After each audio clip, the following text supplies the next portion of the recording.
Welcome back, everybody, for another deep dive. Mhm. This time, we're going into a case that, it haunted California for decades. Yeah, it did. The Golden State Killer. Absolutely. We've got, chilling firsthand accounts for you today from survivors and the investigative work that finally cracked the case. Yeah. And this wasn't just about catching a criminal.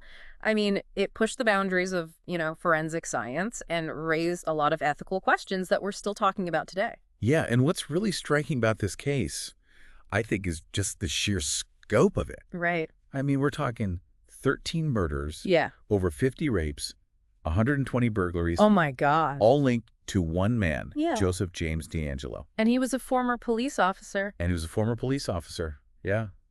Talk about hiding in plain sight. That already just sends shivers down my spine. Yeah. It's like something out of a crime novel, a cop turned criminal. It really is. That must have made it so much harder to catch him. Absolutely. Just knowing the ins and outs of law enforcement, you know, probably gave him like a really chilling advantage over everybody. Right. And for years, investigators, they didn't even realize that they were dealing with the same perpetrator. Really? Because the crimes spanned such a wide area and they just seemed so different that he had several nicknames. Wow. The East Area Rapist, the original Night Stalker. It was like they were chasing a ghost. So how did he manage to, operate under the radar for so long? Right. What made his crimes so difficult to even link together? Right. The Real Stories video we have Yeah. paints a pretty distorting picture Okay. of his methods. Okay. DeAngelo would often target couples, Okay. break into their homes in the dead of night. Oh my gosh. He'd wake them up shining a flashlight in their faces Oh, wow. so they couldn't see him while he was, threatening them with a gun. Oh my goodness. Imagine just that moment of terror. It's just bone chilling, the violation, It is. the helplessness. To exert even more control over them, he would just use whatever was at hand. What do you mean? Shoelaces to bind the victims, Wow. even stacking dishes on a man's back Oh my God. and threatening to hurt the woman, if he made a sound. Ooh, yeah. So it was psychological torture on top of the physical violence. Wow. That's, Uh-huh. the premeditation, Yeah. the way he would use these everyday objects Yeah. to instill fear. Absolutely. That's just something really disturbing about his mindset. Yeah, and what's also interesting is maybe what made him so difficult to catch at first is that his crimes didn't follow a clear pattern. Oh, interesting. Sometimes he'd burglarize a home and not assault anybody. Right. Other times the violence was incredibly brutal. So there was no... And this inconsistency, probably threw investigators off for a while. So it's like he was deliberately trying to be unpredictable. Right. Almost as if he enjoyed the chaos. I think you're exactly right. And it speaks to the really complex psychology of this case. Right. Remember, he wasn't just committing crimes of opportunity. These were carefully planned attacks. But before we get too far into that, I think it's important to pause here Okay. and hear directly from someone who lived through this nightmare. Okay. We have this powerful testimony of Gay Hardwick, one of the Golden State Killer's survivors. Okay. And her interview on the Jen Carroll Show is truly remarkable. Her story is just a stark reminder that behind all these statistics, behind the headlines, these are real people. They are. Whose lives were forever changed. Absolutely. What struck me most about her interview was her paper metaphor. Oh, yeah. It's such a simple yet profound way to illustrate the impact of trauma. Can you explain that? Can you explain it for our listener? Yeah, so she uses a piece of paper to represent a person's life before a traumatic experience. Okay. Then she crumples it up, symbolizing, the damage inflicted by the trauma. Right. Even after you smooth the paper out, the wrinkles remain. Right. It's a visual reminder that even though time may pass, the scars are still there. It's such a powerful image, and it goes beyond just the initial attack. She talks about how this experience affected her career, her trust in men. Right. Just her entire sense of safety in the world. Exactly. And it's important to remember that this trauma didn't just affect Gay. It impacted her whole family. Right. Her husband, Bob, initially struggled to understand her need to talk about what happened. Right. He wanted to move on. Right. To pretend that it never happened. Which is, understandable. It is. A natural reaction. I think it is. Wanting to shield ourselves and those we love from pain. Yeah. But sometimes silence can be more harmful than helpful. Absolutely. And over time, Bob came to realize that, Gay needed to process what happened in her own way, on her own timeline. Right. And, his evolution and his willingness to listen and support her healing journey. Right. That's a powerful testament to their love and their resilience as a couple. Absolutely. It really is. Yeah. Yeah. And Ball's support, um, it really culminated in an incredibly moving moment during DeAngelo's trial. Okay. He was scheduled to give a victim impact statement. Right. But instead of sticking to his prepared remarks, Oh, wow. he just spoke from the heart, directly addressing DeAngelo Wow. with raw emotion. It was so powerful. Wow. I can only imagine the weight of that moment, Yeah. facing the man who had caused so much suffering. Yeah.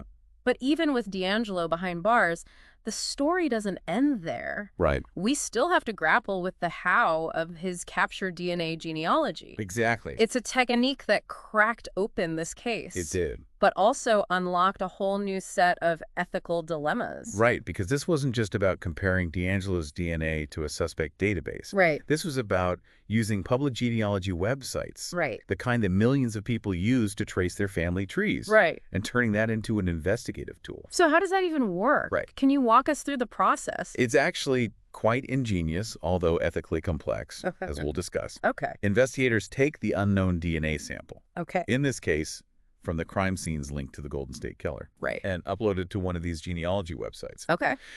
Now, they're not looking for an exact match to a known criminal, Right. but rather anyone who shares enough DNA to be like a distant relative. Oh, so you're casting a wider net, Exactly. hoping to snag a familial connection, however distant it might be. Exactly. But once you have that, then Right. how do you go from like a third cousin twice removed to actually identifying a suspect? Right. Well, that's where the real detective work begins. Okay.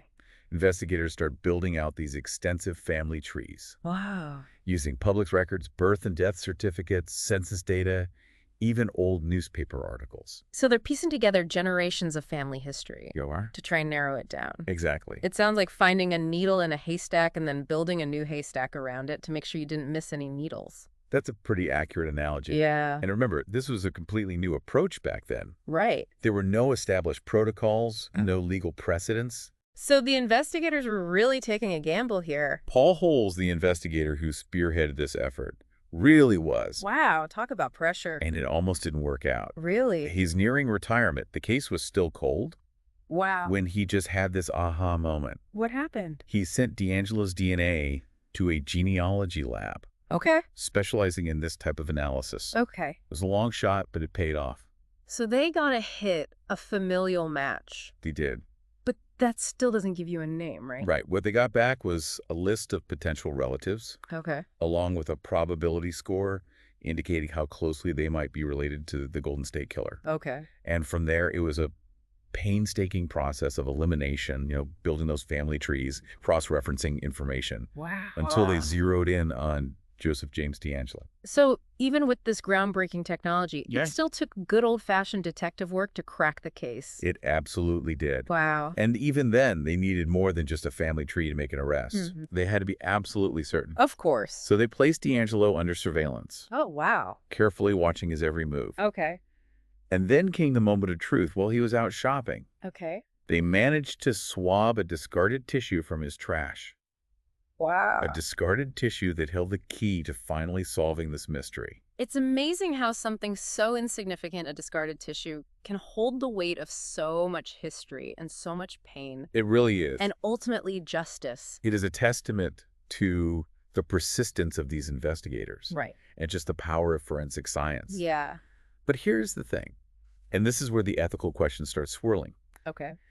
The DNA used to catch DeAngelo didn't come from him directly. Right. It came from his distant relatives, Right. people who had uploaded their DNA to these genealogy websites, never imagining it would be used in a criminal investigation. So they unwittingly become part of this dragnet. Their genetic information used without their consent. Exactly. And that raises some really thorny questions. Yeah. Should law enforcement be allowed to access these databases without a warrant? Right. What about the privacy rights of those relatives? Right. People who aren't even suspects themselves. Right. It's a real ethical tightrope. It is. On the one hand, you have the potential to solve horrific crimes, Yeah. bring closure to victims and their families. Exactly. But on the other hand, you have the potential for misuse, Right. for innocent people being caught up in a system they never signed up for. Yeah, and it goes beyond just catching criminals. Okay.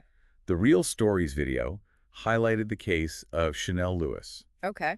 a young man convicted of murder based largely on DNA evidence. Wait, I remember hearing about that case. Yeah, Weren't there questions about whether that evidence was reliable? exactly. The defense argued that the DNA transfer could have been innocent, Okay. maybe from a casual encounter days before the crime. Oh, wow.